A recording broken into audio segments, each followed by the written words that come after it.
Malam hari ini saya merasa menjadi minoritas ketika masuk ke aula ini karena tidak terlihat perempuannya awalnya. Kita sedikit di pojok sana ya, tapi semoga walaupun minoritas, suara kita tetap didengarkan.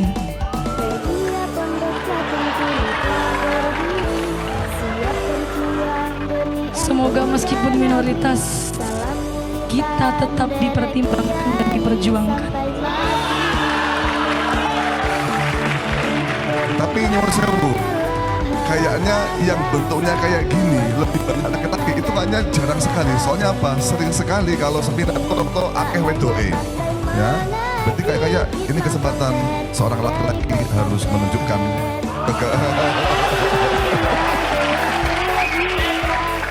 Enggak masalah.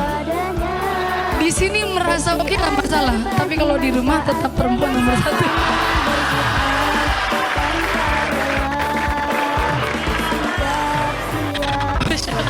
Aja dibalas.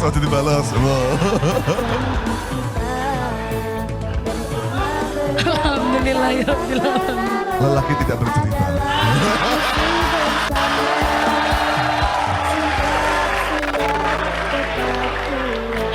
Alhamdulillah.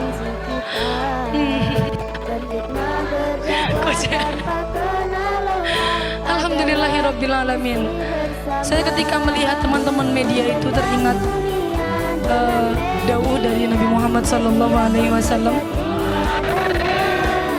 la yahdiyallahu rajulan khairan laka min humurin na'am. Kamu memberikan hidayah kepada satu orang itu lebih baik daripada kamu bersedekah unta yang paling baik pada waktu itu. Maka ad-dallu 'alal khair kafa'ili. Orang yang menunjukkan suatu kebaikan seperti halnya mereka yang melakukannya. Teman-teman media ini adalah ladang pahala. Panjenengan ini sebenarnya kesempatan untuk mengais pahala lebih mudah daripada yang lainnya dan lebih besar daripada yang lainnya.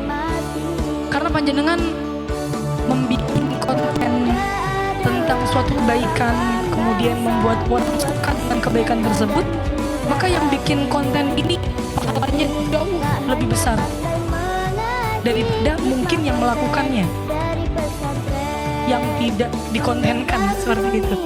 Jadi konten kebaikan itu jangan dianggap sebelah mata. Kita perlu untuk meramaikan hal itu. Jangan kemudian terkecoh dengan orang-orang di luar sana yang sering bilang, kenapa sih kok kebaikan dikontenkan? Harus dikontenkan. Zaman sekarang harus dikontenkan. Kalau tidak dicontohkan lewat media sosial, orang-orang paling banyak interaksi di media sosial. Maka yang seperti ini harus dikontenkan.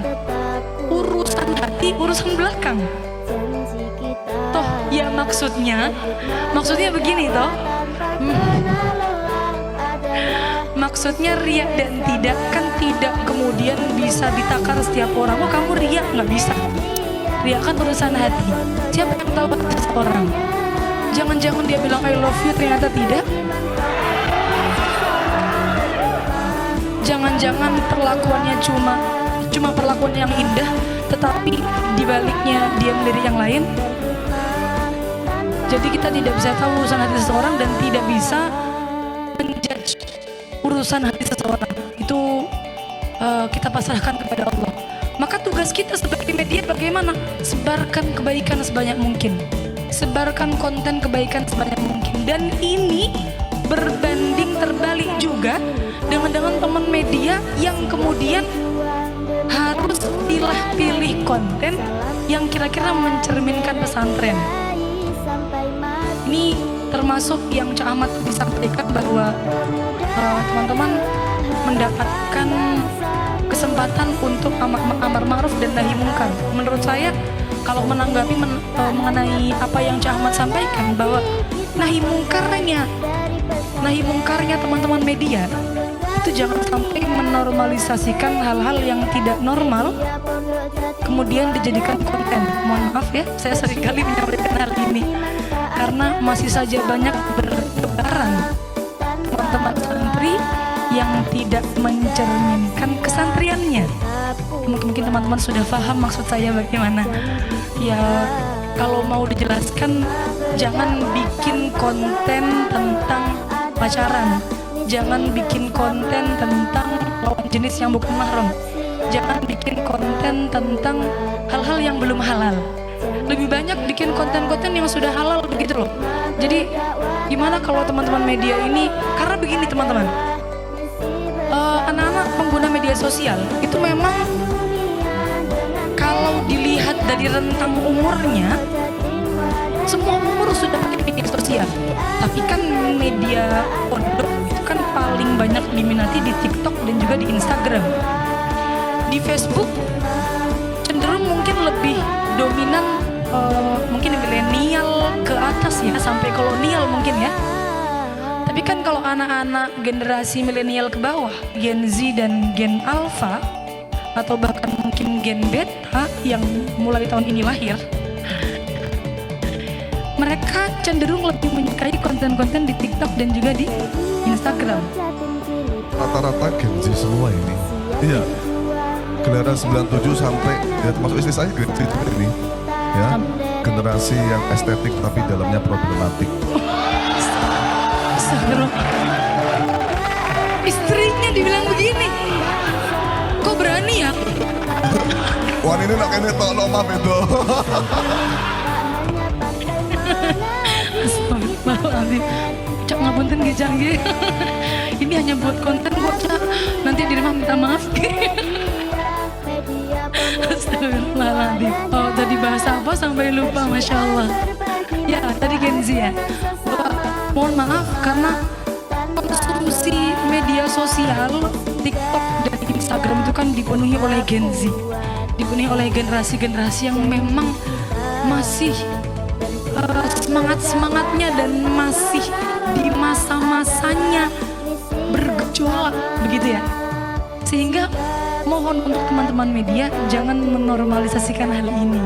Ayo bikin konten-konten itu yang kira-kira mereka lebih tertarik dengan hal-hal yang bisa kok halal, bisa kok indah meskipun sebelumnya tidak pernah kenalan gitu.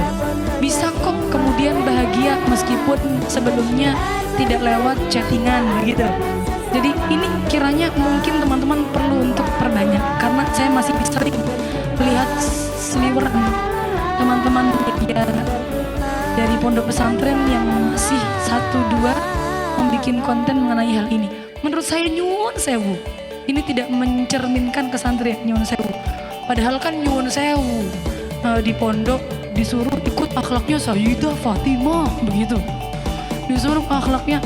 Ya saya sendiri pun juga demikian, belum bisa ikut Sayyidah Fatimah sempurna sepenuhnya.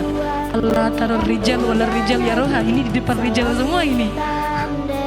Tapi kan setidaknya jangan menormalisasikan hal itu, begitu ya. Itu adalah amar ma'ruf nahi mungkar teman-teman, dan itu termasuk yang menurut kaulah zaman sekarang perlu untuk dicontohkan. Ini titipan. Nahi mungkar juga bagi seorang tim media.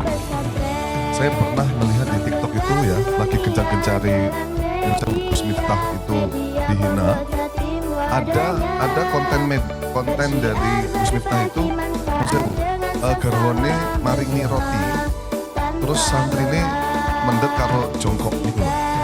Ya, jadi Ming Meka sama garwane Gus Miftah itu. Ya, jadi ngasih roti, santrine cukup karo jongkok. Sebenarnya kalau di dunia pesantren biasa kan ya.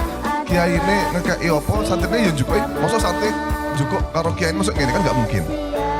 Di antara komennya itu mengatakan semacam ini. Saya nggak bakal memondokkan anak saya. Sebab apa? Anak saya nanti kelak akan diperbudak oleh kiainya ketika di pondok. Itu salah satu komennya kayak gitu. Ya. Nah ini termasuk nahi mungkar panjenengan ini memberantas itu. Terus kemudian saya mentelaah kembali. Kira-kira ketika panjenengan mondok di pondok pesantren, jenengan memperbudak diri, itu benar atau tidak? Benar atau tidak? Ya wajib, bahkan harus. Man allamani harfan surtu lahu abdan. Ya. Wong sing ngajari aku satu huruf, saya harus jadi budak dari dia. Coba kali mengatakan Ana abduman alamani harfan wahid. harfan wahla ya. Saya itu budaknya orang yang mengajari satu huruf.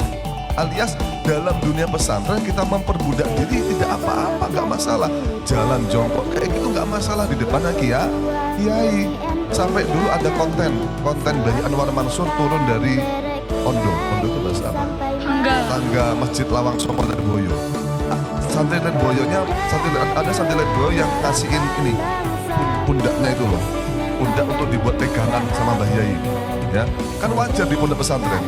Terus santri di depannya Mbah Anwar itu kungkung gitu loh. Itu kan kayak gitu wajar. Itu karena masuk media sosial. Ya, itu jadi kok hormat sama menungsoni dan sebagainya. Nah ini adalah kesempatan panjenengan untuk nahi mungkar yang hal-hal yang semacam ini. Mungkin dengan dibuat konten landasannya, dengan dibuat kalau misal konten demikian disertai dengan takbirnya. Nah itu penting juga. Maka teman-teman media itu cerdas dalam ilmunya juga penting ya. Karena nyuwun sewu. Nah ini saya menyelaraskan apa yang Cak Ahmad tadi sampaikan saja. Karena kan kebanyakan tugas perempuan itu menyempurnakan laki-lakinya ya kan ya. Jadi tidak perlu menambahkan yang lain-lainnya. Tadi Cak Ahmad sepertinya sudah cukup berbobot sekali dari awal ya. Sangat berbobot sekali. Saya cuma tinggal nambahin sedikit saja. Malah kayak dengan malam Jumat ini. Jadi Makanya jangan lama-lama. Saya turun duluan, Pak. Jangan lama-lama.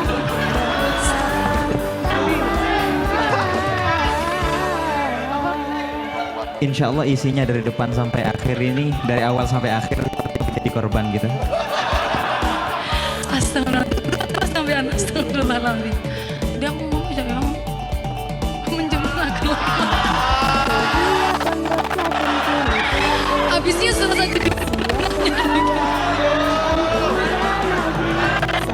Bapak bantu saya, Gus. Betul. Mengenai tentang berbobot. Alhamdulillah. Mengenai tentang berbobot. Saya kebetulan beberapa kali sudah ada yang merekam di sosial, tapi tidak masalah, saya sampaikan lagi di sini.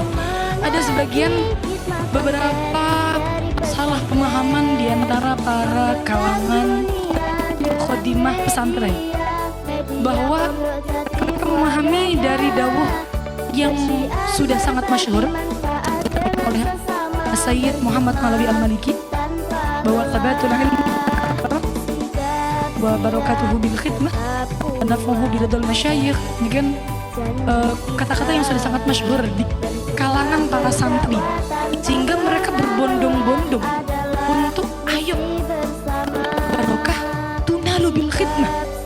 Berkah itu bisa didapatkan dengan khidmah. Mereka pingin dapat berkah, akhirnya mereka betul-betul semangat untuk khidmah.